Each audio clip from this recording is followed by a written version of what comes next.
I mean, the dictionary itself needs an update when it comes to the word luck, because I actually think there's two types of definitions. One is the random luck, and let's call it where you're born. You know, there are things that you have no control over that are just part of what happens to you. So coronavirus would be another good example. You know, like, it's no one's fault. It is what it is, and it's unlucky for us all. Hi, my name's Joe. I'm here to inspire you every single day. That's why I'm here for you, in your job, in your business, in your career, wherever in your life, you are going to feel inspired. So today, we are going to get a lesson from the amazing Simon Squibb, the purposeful millionaire. Let's go, Simon. I mean, the dictionary itself needs an update when it comes to the word luck, because I actually think there's two types of definitions. One is the random luck, and let's call it where you're born. You know, there are things that you have no control over that are just part of what happens to you. So coronavirus would be another good example. You know, like, it's no one's fault. It is what it is, and it's unlucky for us all. But I think that there's another type of luck, and I think that luck can be managed, and it still has an element of randomness to it, but I think it can be influenced, right? So, you know, if I said to you, "Oh, you got lucky," it can be almost offensive. It's like, no, I worked hard. Yeah. You know, like, you, what are you talking about? You can't say I was lucky. You know, it's almost an insult, right? But the truth is, anyone that's been exceedingly successful, there is definitely, you can pinpoint, and I've done this in my own podcast show, pretty much every single person I've interviewed. I interviewed the world's most successful entrepreneurs, and I can tell you right now, every single one of them has a story where if this lucky moment hadn't happened, they wouldn't be successful, right? So the formula that I've basically figured out is that there's three elements. One I mentioned earlier about persistence. You know, in sales, you know, the people always, the average amount of time someone will bother someone else to sell them something before they'll give up is 3 times, right? On average, right? So that's a big mistake. That's why a lot of salespeople fail. You know, I remember when I started my agency business, we made a list of 50 companies we wanted to work with. And I contacted them from day one when we started. It took me 8 years to sign up some of those clients. I can remember thinking, I started talking to you 8 years ago, so I remember in particular, 8 years to get one of those clients, right? And I must have bothered them every single month somehow, whether it was, you know, a newsletter, or sending them a brochure, or sending them a Christmas gift, or wishing them a happy birthday, or, you know, whatever it was. You know, I always had a hello. It wasn't bye, but it was a connection. And I think that, you know, persistence is key, right? That kind of follow through.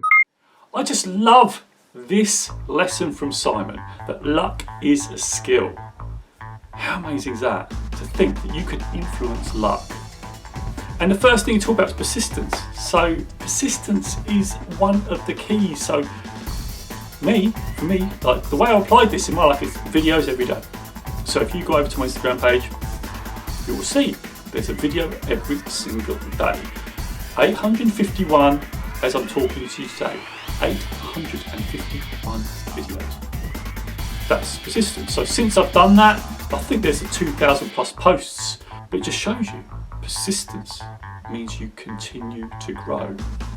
The other being persistence, right? So let's talk about Simon. How did I actually get Simon on the podcast? So this is another bit about influencing luck. So he's a multi-millionaire. He owned a company called Fluid. He sold it for, I think, over £25 million. I think he TikToked it the other day. So he doesn't have to work again, right?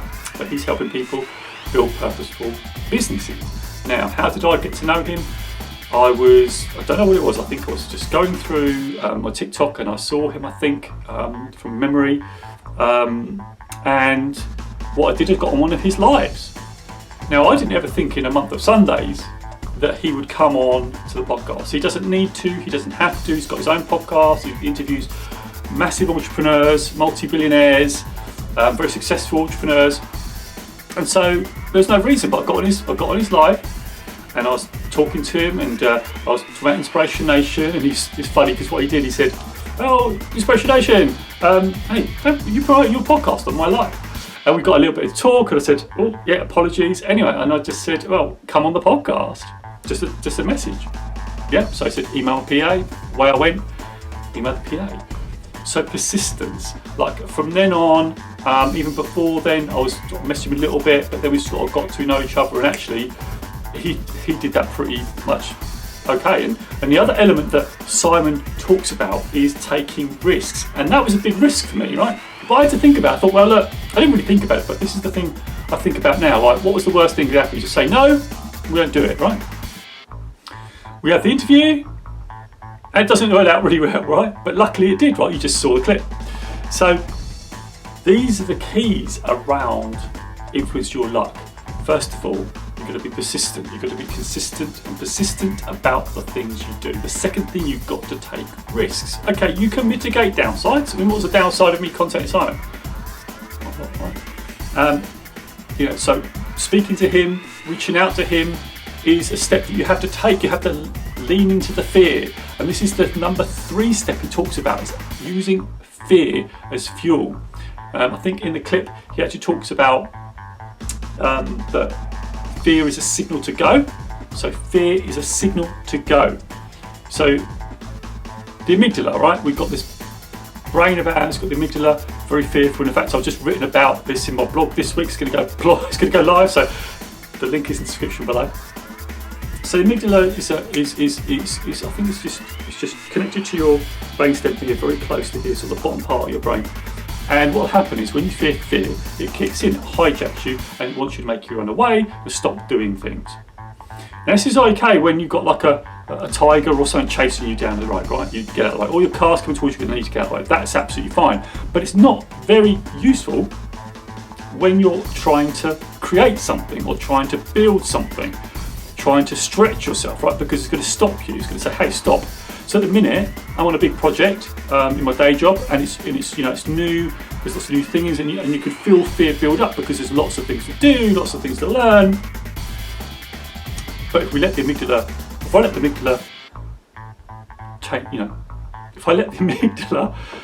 actually run my life, I'd stop. I'd give up. I'd say I'm not doing it because it's too much. Now the key around this is all making sure that you build up your resistance to fear, in terms you embrace the fear and you use it to say, okay, I'm fearful of this, but I need to do it, and you use it, hey, I need to go. It's a signal for me to do the thing and lean into it. It's what Simon talks about. This is why he was so successful, and I love it because this is such an important lesson that a lot of us don't take forward. I missed out on a lot of opportunity because of fear, and when I think back on my life, one of the things that would be fearful about for me was that when I was younger, I didn't try out for an under 18s team. Right, I was young, but I had some talent. I was pretty good and very fast, but I did stand out. But I didn't want to stand out. I was fearful if I had to keep this going, the reputation, and what if I don't do this, what if I don't do that. And so I regret not doing that because that could lead to greater things. I had some friends around me, when the youngsters, they call it banter, but I was quite sensitive. So, when people tell me you're not very good or whatever, I took that quite personally, and then my confidence just sank, and I didn't go for it. That's because of the fear. And I could have done better. And ever since then, I've been on a journey to find out more about what is going on. And one of them was also my depression, right? So thinking about all that up at that time, my depression, I was just living through my life. I was just living in fear, anxiety, and I still get it now, but I'm more conscious of it, right? And when you're conscious of your anxiety and your fear, because anxiety can lead to depression, and that's what happened to me. I was anxious all the time, fearful all the time, and I couldn't dissipate it. I wasn't leaning into it, I was trying to run away from it, and the more I ran away from it, the more it caught up with me, the more that it would chase me down. So I had to, this is what depression taught me. Depression taught me to lean into my fear, because the enemy of anxiety is action. The enemy of anxiety is action. The enemy of depression is action, to do something. And it's really, really difficult. And this is why coaching really helped me. Yes, I had some counselling and that was great. It got me to deal with my feelings. But to move forward, to move from here to here, coaching was the key. Coaching was the super powerful thing to help me utilise my fear. It's like Simon said, to utilise that power of fear as a signal to go, to lean into it, to learn, to grow, because every time we lean into it, every time we face it, we grow. Because I believe that fear and anxiety are the problems for us to grow. They're designed specifically for us. I've got my own problems, you've got your own problems, and they're designed specifically for you, which is super amazing, right? Because we are all different. So take, for instance, this project on my own. I've got loads of different people, we've got about 7 or 8 of us, right? We've got different teams, so we all have different types of problems, right? But they're all individual. We're doing the same program, but they're all slightly different problems, right? Because it's specifically designed for us. It's specifically designed for us to grow, for us to grow and be better, and to help others be better through the power of coaching. Right? That's what it's all best about, because if people are doing their job better, that we can help people lean into fear, then what's going to happen is if people start getting results because they're leaning into their fears, they're trying things, even if they don't get the result first of all, but they're actually facing the fear and doing something about it, that's the key. People start to feel better. So the other day, just to talk about the fear, because this is it, right? To influence luck, we need to take risks, lean into fear. So someone I was speaking to broke down. They didn't want to lean into this fear. They were crying, were struggling. And we know that crying is a way to release emotion. Crying is a way to release emotion. You just don't know how to articulate, that's why we cry. And my job there was to hold that space for them so they could absorb it, acknowledge it, and then take an action. And my job was to go, okay, what's the next step? But to hold them accountable, to say, hey, when are you going to do this, Byron? Let them have their rest, and then say, okay, a little follow-up.